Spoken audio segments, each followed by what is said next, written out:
Shalom, selamat memperingati Hari Pencurahan Roh Kudus. Ya, saya banyak melihat di Facebook, mereka upload ibadah-ibadah menantikan 10 hari pencurahan Roh Kudus. Ada yang menari, ada yang holy laughter, ada yang nangis-nangis, ada yang guling-guling. Saudaraku, tanpa mengurangi rasa hormat, bentuk manifestasi dari Roh Kudus. Tapi mari kita coba merenungkan. Dari tahun ke tahun, sudah berapa jiwa yang kita bawa untuk Tuhan? Side effect atau imbas dari kita menerima Roh Kudus itu sendiri. Rasul Petrus, hari itu dia terima pengurapan Roh Kudus. Oh, dia langsung action. Dia berkhotbah di Serambi Salomo, 3.000 orang bertobat. Pastor, itu kan Rasul. Loh, itu Roh Kudus yang sama, yang saudara dan saya terima.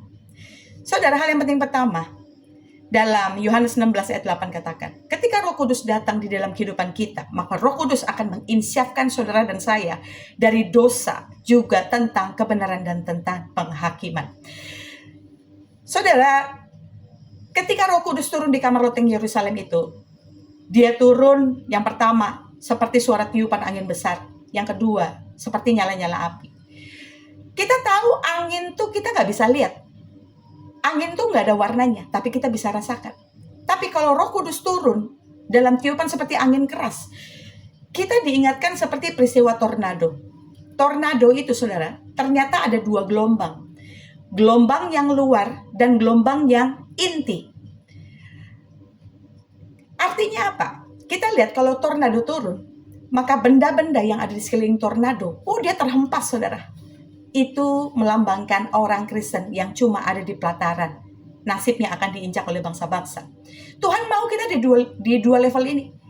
Gelombang yang bagian luar dari tornado, dia akan menyedot.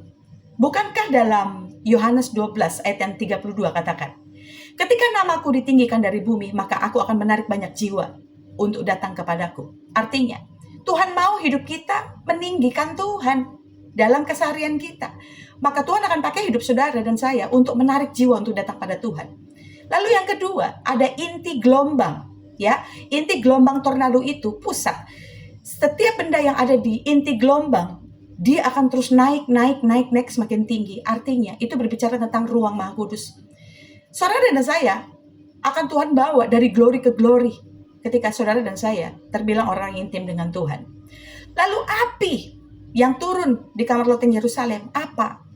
Firman Tuhan katakan dalam Ibrani 12 ayat yang ke-29, Allah itu adalah api yang menghanguskan. Artinya melalui pengurapan Roh Kudus ini, biarlah segala sesuatu yang tidak berkenan di hadapan Tuhan, Tuhan bersihkan dalam hidup kita. Dan api itu lambang juga pemurnian, saudara. Jadi jangan kita sibuk-sibuk, wah api Pentakosta. Tapi kita sendiri tidak mau dimurnikan hidupnya. Oke, saudara? Jadi mari kita harus mengerti esensi dari hari pencurahan Roh Kudus. Tuhan mau kita menghasilkan buah kerajaan, memenangkan jiwa bagi Bapa di sorga.